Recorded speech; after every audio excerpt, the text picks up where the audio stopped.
Oke, kita mulai sama perbandingan oleh Bu Witnyani. Kata kunci yang kita pelajari hari ini ada yang namanya rasio, ada yang namanya perbandingan senilai, ada yang namanya perbandingan berbalik nilai, dan ada yang namanya skala. Selanjutnya, kompetensi dasar itu menjelaskan rasio dua besaran, membedakan perbandingan senilai dan berbalik nilai, menyelesaikan masalah yang berkaitan dengan rasio dua besaran, menyelesaikan masalah yang berkaitan dengan perbandingan senilai dan berbalik nilai.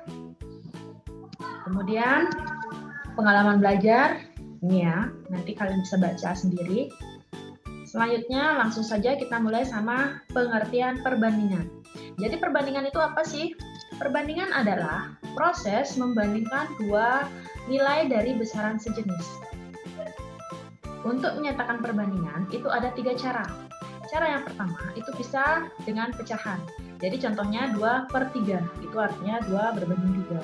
Bisa juga dengan titik 2 ya, ini lambang titik 2. Artinya ya ini contohnya 2 berbanding 3. Selanjutnya ada juga dengan 2 bilangan dipisahkan dengan kata dari, artinya 2 dari 3.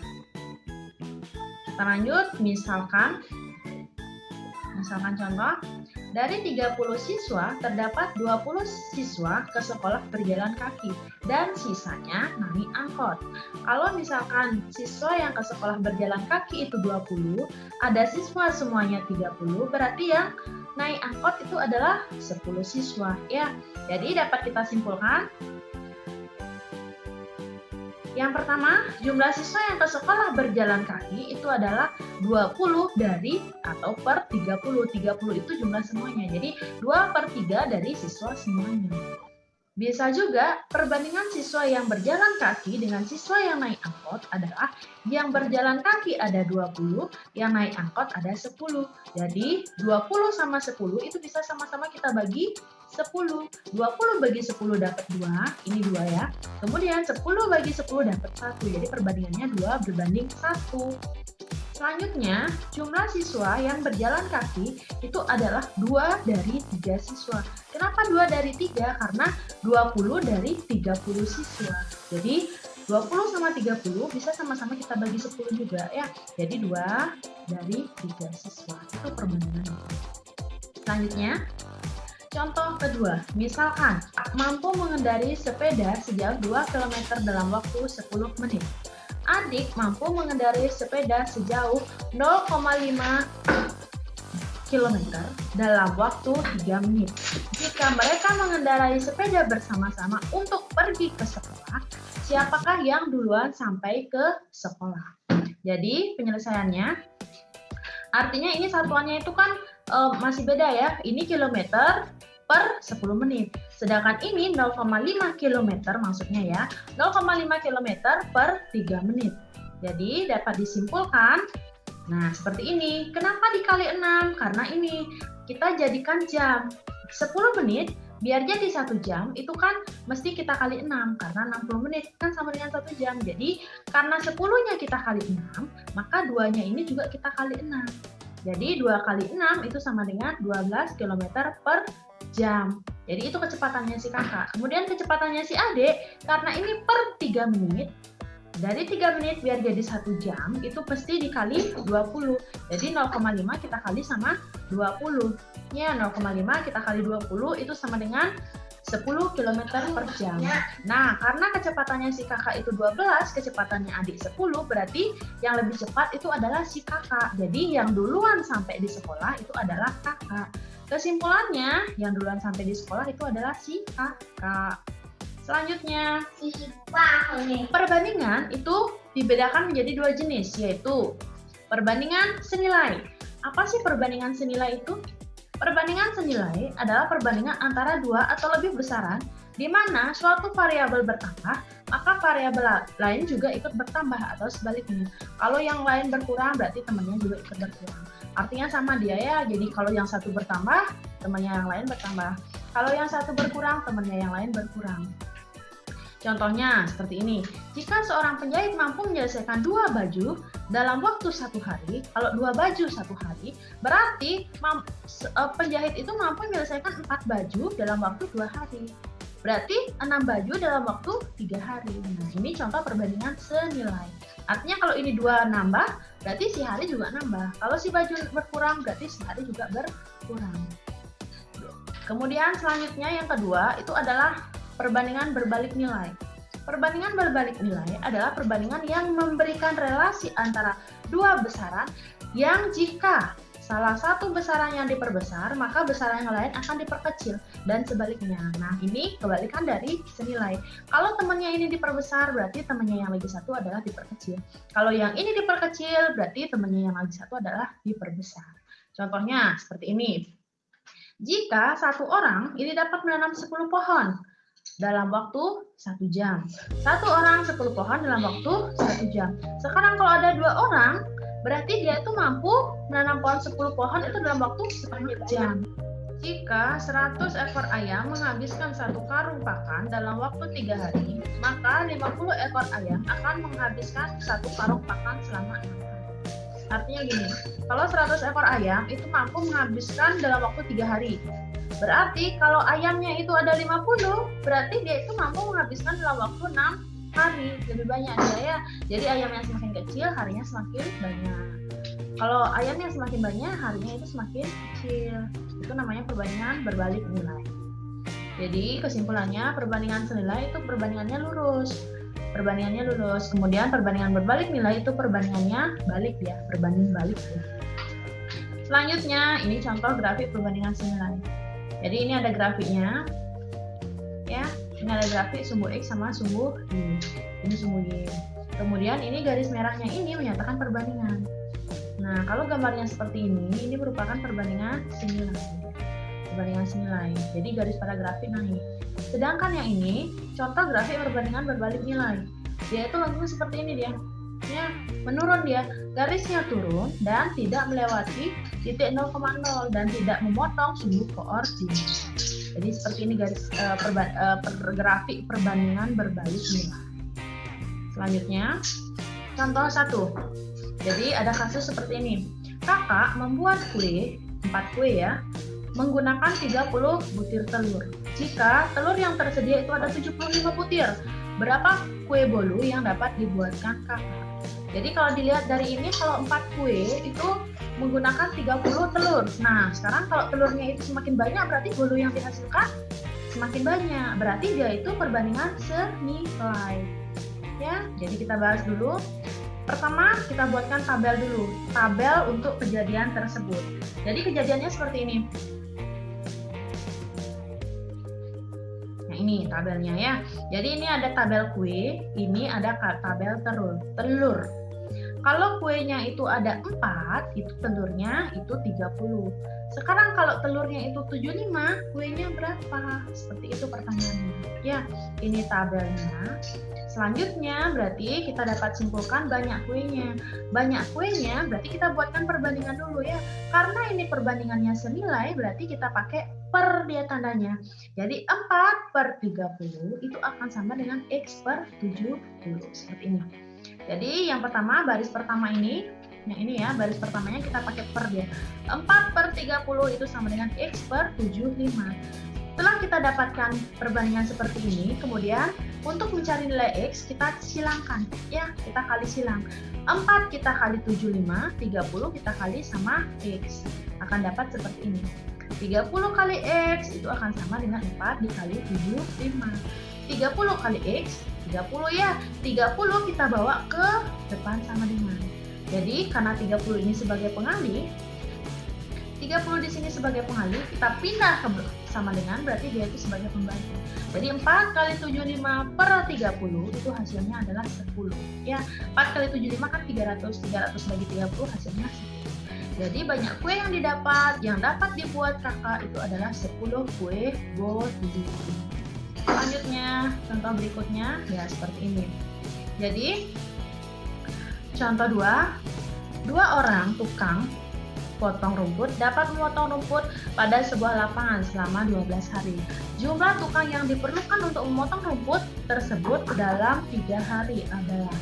Jadi sama, kita buatkan tabel dulu ya. Tabelnya ada hari dan ada tukang. Kalau harinya ada 12, itu tukangnya ada 2.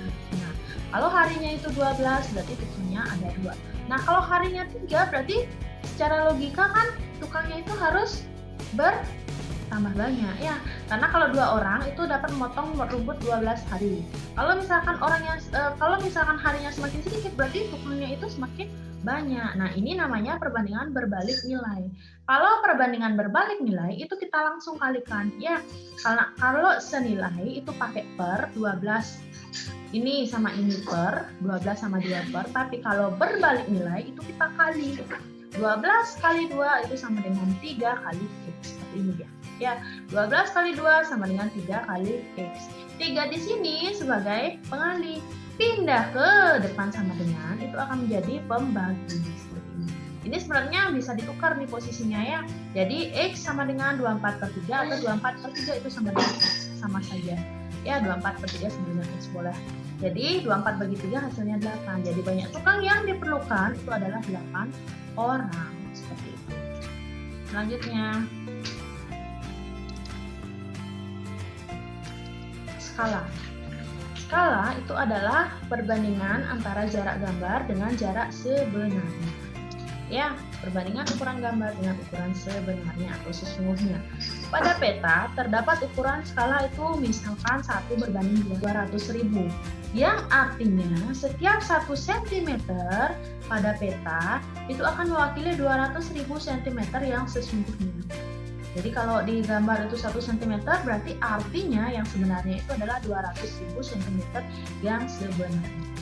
Jadi skala juga ditemui pada termometer suhu ya. Jadi ada Celcius, Reaumur, dan Fahrenheit. Itu memakai skala. Skala pada termometer menyatakan perbandingan suhu dalam derajat Celcius, Reaumur, Fahrenheit yang dinyatakan dengan perbandingan.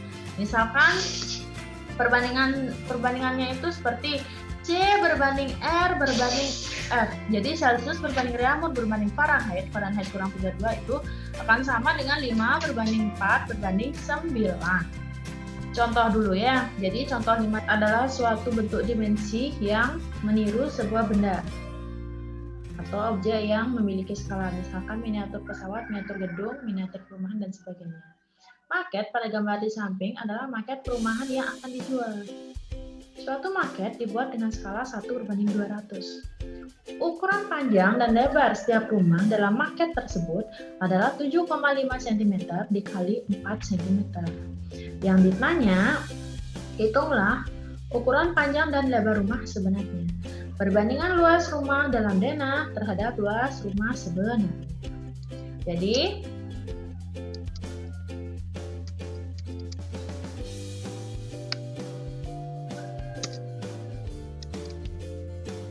alternatif penyelesaian yang diketahui adalah skala denahnya itu 1 berbanding 200.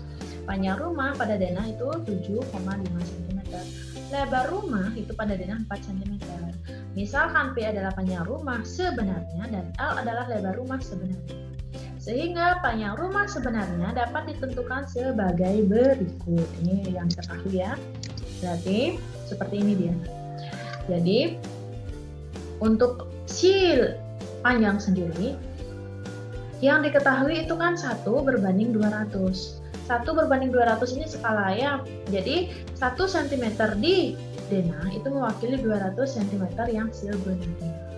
Berarti kalau dia itu panjangnya 7,5 per P. Artinya 1 per 200 itu sama dengan 7,5 per panjang sendiri. Ini kita kali silang ya. Seperti contoh yang di atas, 1 kali P itu sama dengan 200 kali 7,5. Jadi, si P sama dengan 1.500. Jadi, panjang rumah sebenarnya itu adalah 1.500 cm. Kita jadikan meter berarti 15 meter. Kemudian, untuk lebar rumah sebenarnya juga sama caranya ya. Jadi, skalanya 1 berbanding 200 itu akan sama dengan si lebar pada gambar berbanding lebar sebenarnya. Lebar pada gambar itu adalah 4 dan lebar sebenarnya ya kita cari sekarang. Kali silang 1 kali L itu sama dengan 200 kali 4. Berarti L sama dengan 800. Jadi lebar rumah sebenarnya 800 cm itu akan sama dengan 8 meter. Kemudian luas rumah. luas rumah pada denah, kalau luas itu kan panjang kali lebar ya. Berarti kalau pada gambar itu 7,5 kali 4. Jadi karena satuannya cm berarti luasnya 30 cm per segi, itu pada gambar. Kemudian luas rumah sebenarnya, karena luas rumah sebenarnya berarti kita gunakan ukuran panjang dan lebar sebenarnya. Panjang sebenarnya atau 1500 cm dikali 800 cm. Maka ukurannya akan menjadi 1.200.000 cm. 1.200.000 ya cm. Terus kesimpulannya, perbandingan luas rumah pada denah terhadap luas rumah sebenarnya, ini satuannya harus sama ya, harus sama-sama cm. Kalau ini kita gunakan meter, berarti ini juga meter. Kita gunakan satuan yang terkecil, berarti ini cm persegi, ini cm persegi. Bisalah kita gunakan perbandingan. Berarti 30 berbanding 1.200. Sama-sama dibagi 30 bagi 30 dapat 1.200.000 dibagi 30 itu hasilnya 40.000. Jadi perbandingan luas rumah pada denah dengan luas rumah sebenarnya itu adalah 1 berbanding 40.000. Selanjutnya, contoh berikutnya. Saat demam, termometer Celcius menunjukkan suhu badan Tesalonika itu 40 derajat Celcius. Yang ditanya berapa derajat reaumur suhu badan Tesalonika, berapa derajat Fahrenheit suhu badan Tesalonika.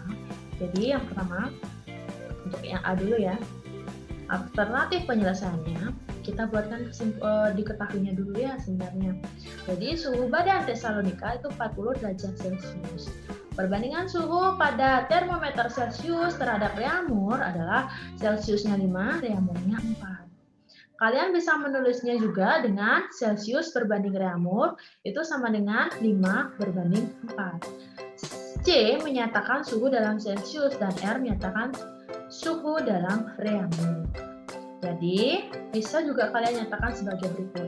Jadi langsung kita ambil kesimpulannya. Berarti C berbanding R, C-nya itu 5, reaumurnya 4. Kemudian kita kali silang. Bisa ya?